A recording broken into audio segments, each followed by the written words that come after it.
At 11:55 on the morning of October 13th, 1942, Captain Joe Foss sat in the cockpit of a fighter plane that smelled like a swamp.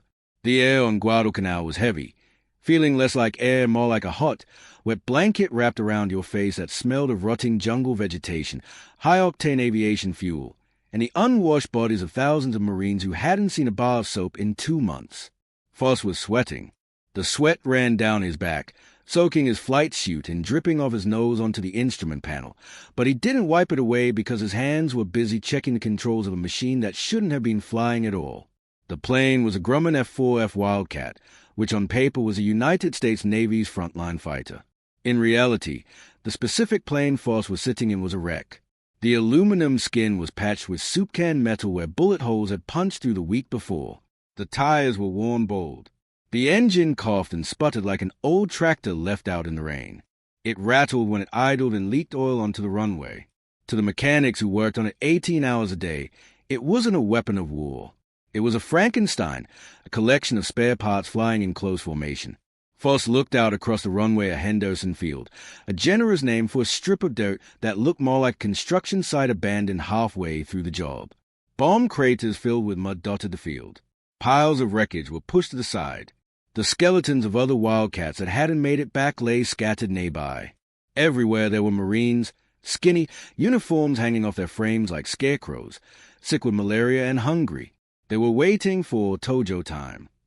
Every day at noon, like clockwork, the Japanese sent the Tokyo Express, a massive formation of bombers escorted by swarms of Zero fighters flying down from their base in Rabaul to pound the Marines into the mud.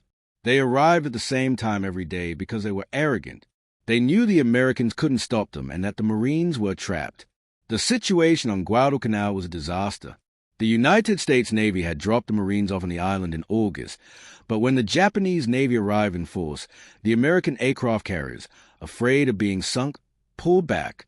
The Marines were left stranded without supply ships or reinforcements, clinging to a tiny perimeter around the airfield, surrounded by 30,000 Japanese soldiers. The pilots of the Cactus Air Force, named after the code word for the island, were the only shield the Marines had. But their shield was made of Swiss cheese. They didn't have enough fuel. They didn't have enough ammunition. Worst of all, they didn't have enough planes. Foss watched his crew chief pull the chocks away from the wheels, noticing the mechanic's grim face. He knew the truth. The plane Foss was flying had an engine cylinder barely holding pressure, and a radio that only worked half the time. Sending a man up in this machine was a gamble. But there was no choice. The radar shack had just called in a massive blip on the screen. 30 bombers and 20 Zeros. 20 minutes out. Foss pushed the throttle forward. The Pratt & Whitney engine roared with a deep guttural sound like a chainsaw cutting through a metal pipe. The plane shook violently. The F4F Wildcat was not graceful. It was short, stubby, and fat, like a beer keg with wings that waddled when it taxied. As Foss rolled down the bumpy dirt strip, bouncing over ruts, he thought about what the experts said about this plane. Back in the States, engineers called the Wildcat rugged. On the radio, Japanese pilots called it a target. The Marines called it a tub. It was heavy and slow, pushing the air out of the way like a brick. Against the Japanese Zero, the Wildcat was a joke. The Mitsubishi Zero was a piece of art, light, fragile, incredibly fast, able to turn on a dime and climb like a rocket. If a Zero pilot wanted to dance, he could fly circles around a Wildcat until the American got dizzy and crashed. The Zero was a Ferrari. The Wildcat was a dump truck. The Japanese knew it and mocked the Americans over the radio, breaking into Marine channels to laugh and ask where their Navy was. They called the Marines orphans and told them they would die on this rotting island where nobody would ever find their bodies. But Foss didn't care. As his wheels left the ground and the landing gear thudded into place, he climbed for altitude. In a Wildcat, altitude was everything. If you were low and slow, you were dead. High and fast, you could turn the dump truck into a falling piano. At 20,000 feet, he saw them, silver confetti against the blue sky. The Japanese formation was perfect. Bombers in disciplined V-shapes. Zeros weaving clean and shiny like they had just rolled out of the factory. Foss felt anger rise in his chest, cold and steady. The Japanese had speed, numbers, and performance. They didn't have desperation. He chewed on the end of his unlit cigar and keyed the microphone. "Tally-ho, let's go get him." He pointed the nose of his heavy, ugly, broken plane straight at the lead bomber and Dove. The engine screamed. Wind roared over patched bullet holes. The Wildcat picked up speed, becoming a missile.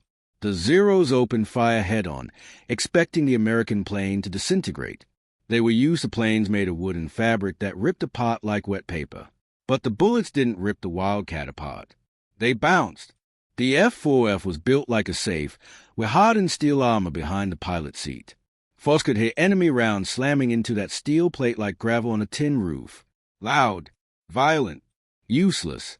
His own .50 caliber machine guns answered. When his tracers struck a Zero, they didn't bounce. The Zero had no armor.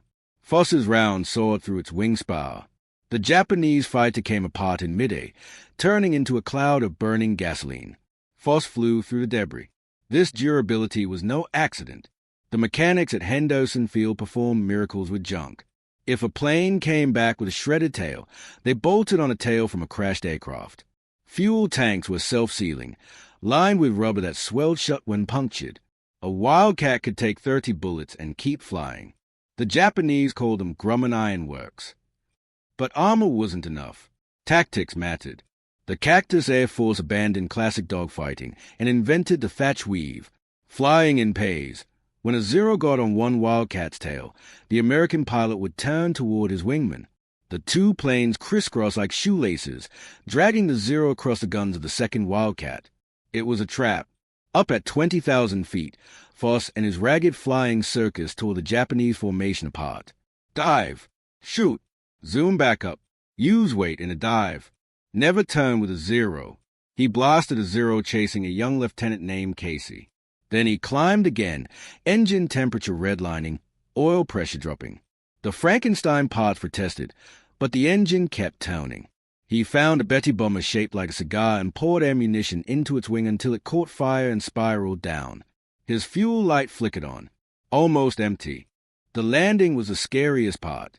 Japanese fighters often waited low to pick off Marines on approach. One wheel stuck, forcing Foss to pump the manual hydraulic handle until it locked with a metallic jolt. He bounced down the dirt strip, skidding to a stop 10 feet from the end. "How'd she fly?" the squadron commander asked. "Like a brick," Foss said, "but a brick that hits back." That night, the Japanese battleships Kongo and Haruna shelled Henderson Field with 14-inch guns. Shells weighing as much as small cars erased geography.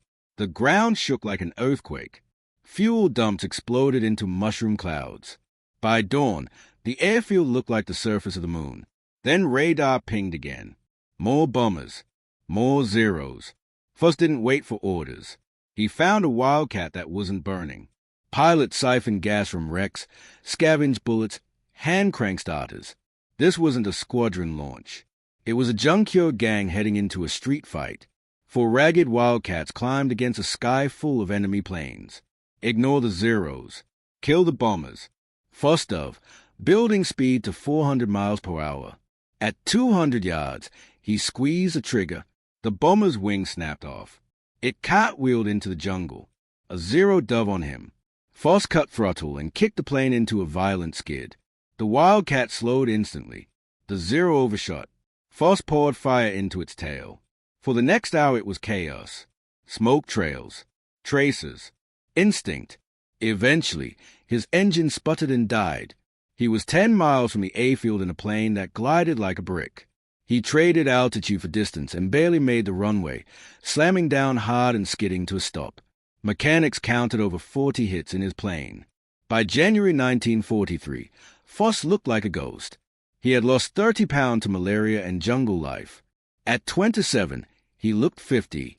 When doctors ordered him home, he left behind a scoreboard of 26 Japanese planes shot down in 3 months, tying Eddie Rickenbacker's record. The inferior Wildcat had helped destroy over 400 enemy aircraft in the skies over Guadalcanal. The reason wasn't speed. It wasn't agility. It was grit. The Japanese lost their veteran aces over Guadalcanal and could never replace them. The Wildcat proved that durability is a weapon. It doesn't matter how fast your plane is if it can't take a punch. Joe Foss returned home a hero, awarded the Medal of Honor. But he never forgot the boneyard mechanics who patched bullet holes with soup cans. He had flown a dump truck head-on into Ferraris and won. In the end, the junkyard planes of Guadalcanal held the line, bought time, and helped turn the tide of the Pacific War. Technology doesn't win wars. People do.